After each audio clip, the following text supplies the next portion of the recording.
जय माँ बगलामुखी, जय माँ कामाख्या, जय माँ चामुंडा। अभी मैं अगरतला एयरपोर्ट पे हूँ और अभी फ़्लाइट का टाइम है, तो मैंने सोचा कि एक जानकारी आप सब लोगों को दे ही दूँ। जो मेरी जानकारी आज की रहेगी, टोटकों का वैज्ञानिक आधार। मतलब हम ज्योतिषी लोग टोटके कराते हैं, कोई नींबू का कराता है, काली मिर्च का कराता है, लौंग का कराता है, या हम कहते हैं कि ये चीज़ काम कर दे, चौराहे पे रख दे या ऐसा कर दे। तो ये इसका वैज्ञानिक आधार क्या है? देखो, अभी मेरे हाथ में एक मोबाइल है और मैं बोल रहा हूँ और आपको सुनाई दे रहा है। तो ये है सिर्फ फ्रिक्वेंसी का खेल। जितनी भी चीज़ें हैं संसार के अंदर, विश्व के अंदर, उसके अंदर चाहे जान है या नहीं है, वो फ्रिक्वेंसी जनरेट करती है एक। अब मेरी जो वीडियो है, यानी कि तस्वीर और मेरी आवाज़, ये मोबाइल ले रहा है और इसको फ्रिक्वेंसी में कन्वर्ट कर देगा, नैनो में, और उसको फिर ट्रांसमिट करेगा। फिर आपका फ़ोन उस फ्रिक्वेंसी को रिसीव करेगा और फिर वो फ़ोटो भी दिखा देगा और मेरी आवाज़ भी सुनाई दे देगा। अबे हमें ये हवा में तो नहीं दिखती ना फ्रिक्वेंसी, कभी दिखती है हमें? हवा में नहीं। अभी मेरे आसपास कम से कम ज़्यादा नहीं तो 50 से 40 हज़ार फ्रिक्वेंसीज घूम रही हैं, परंतु हमारे जो कान हैं वो उस फ्रिक्वेंसी को रिसीव नहीं कर रहे, क्योंकि हमें भगवान ने जो हमारी ऑडियो है सिर्फ वो ही रिसीव करने का दिया है, जो शक्ति दी है। तो इसी तरीके से अब जो फ्रिक्वेंसी, अब मैं यहाँ से अगरतला से बोल रहा हूँ और ये यूएस से में सुनाई देगी, परंतु शर्त यह है कि उसके पास रिसीवर होना चाहिए, यानी कि मोबाइल होना चाहिए। इसी तरीके से जो कोई भी चीज़ है विश्व में, कोई भी चीज़ है, वो फ्रिक्वेंसी जनरेट करती है।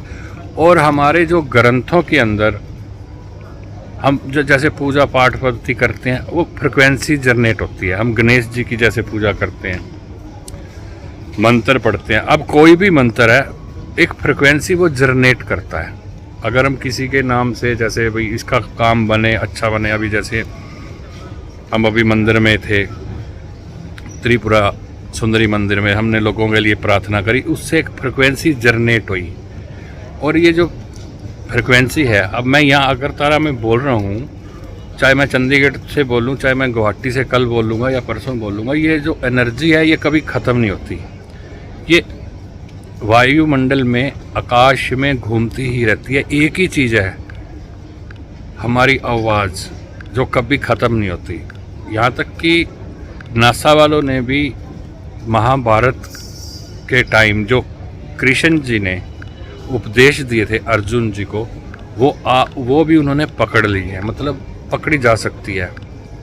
तो अब हम कहते हैं कि ऐसे कर, एक नींबू को में जैसे नज़र दोष लगा हुआ है, एक नींबू लो और चारों तरफ से घुमाओ। अब नींबू जो है वो आपकी नेगेटिव एनर्जी जो है वो रिसीव करता है, और फिर हम उसको क्या करते हैं, कहीं फेंक देते हैं चौराहे में या कहीं, वो एनर्जी ट्रांसफ़र हो जाती है, हमें दिखता नहीं है। वैसे ही अभी ज़्यादातर मैं यही देता हूँ, बीमार है, पकड़ में नहीं आ रही कोई चीज़, तो हम कपूर के ऊपर 2 लौंग रखते हैं। तो कपूर की अलग फ्रिक्वेंसी है और लौंग की अलग फ्रिक्वेंसी है। और जब हम अपने ऊपर से 7 बार घुमाते हैं, तो जो हमारे शरीर की नेगेटिव एनर्जी है वो कपूर और लौंग क्या ऑब्जर्व कर लेते हैं। और उसके साथ साथ हम अगर मंत्र का करें, अगर किसी के पास मंत्र की सिद्धि है, अपने इष्ट देवता की सिद्धि है, तो वो फिर मंत्र भी साथ में काम करेगा। जैसे कि एम्पलीफायर, एक चीज़ को 1 को 1000 करके आगे देना, उसको बोलते हैं एम्पलीफायर। तो अगर हम साथ में मंत्र करते हैं और इस चीज़ के साथ, तो फिर वो ऐसे काम करती है। तो इसका ये एक वैज्ञानिक आधार है। और ये हवा की बातें नहीं है कि ऐसा करने से ऐसा हो जाता, तो नहीं। अभी हम तवीज़ बनाते हैं, तवीज़ के अंदर बहुत सी चीज़ें डालते हैं। अभी कल कामाख्या, आज कामाख्या पहुंच जाऊंगा तो कल से पूजा भी होगी, और जो पूजा होगी जिसके नाम से होगी वो फ्रिक्वेंसी जनरेट होगी, और जिसके नाम से होगी वैसे वैसे फ्रिक्वेंसी जनरेट होगी, और फ्रिक्वेंसी जनरेट होगी तो उसका काम होगा।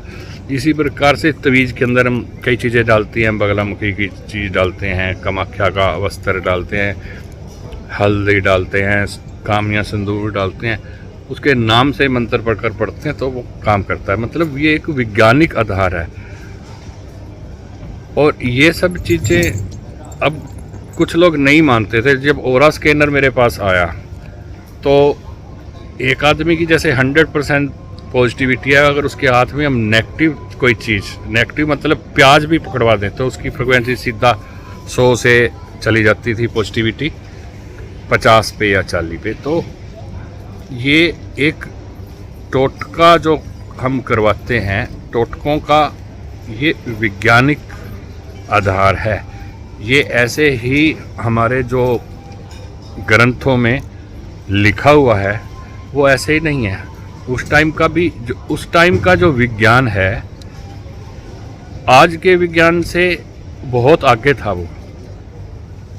तो इस प्रकार से मैंने आपको बताया टोटकों का वैज्ञानिक आधार। अगर आपको अपने घर में कोई नेगेटिव एनर्जी फील हो तो रोज़ाना एक कपूर की टिक्की लें, उसके ऊपर 2 लौंग रखें, और 2 लौंग रखने के बाद फिर उसको जला दें। आपकी नेगेटिव एनर्जी ख़त्म हो जाएगी बिल्कुल। तो इस तरीके से चलता है। हाँ, अगर आपको कोई नज़र दोष है, आपको लगता है कि नज़र हुई है, कुछ ऐसा हुआ है, तो 1 लौंग लें, एक नींबू लें, नींबू के अंदर 7 लौंग डालें, नींबू के अंदर 7 लौंग, और लौंग होने चाहिए, साबुत लौंग होने चाहिए, साबुत लौंग, और अपने ऊपर से 7 बार घुमाएं, और 7 बार घुमाकर कहीं भी सुनसान जगह, चौराहे पे नहीं, सुनसान जगह फेंक दे और आपकी नेगेटिविटी दूर हो जाएगी। अभी ज़्यादा नहीं, क्योंकि यहाँ पे बहुत भीड़ आप देख रहे हो, इधर बहुत से लोग हैं। तो इतना ही। आप स्वस्थ रहे, सुखी रहे, माँ का आशीर्वाद बना रहे। जय माता दी।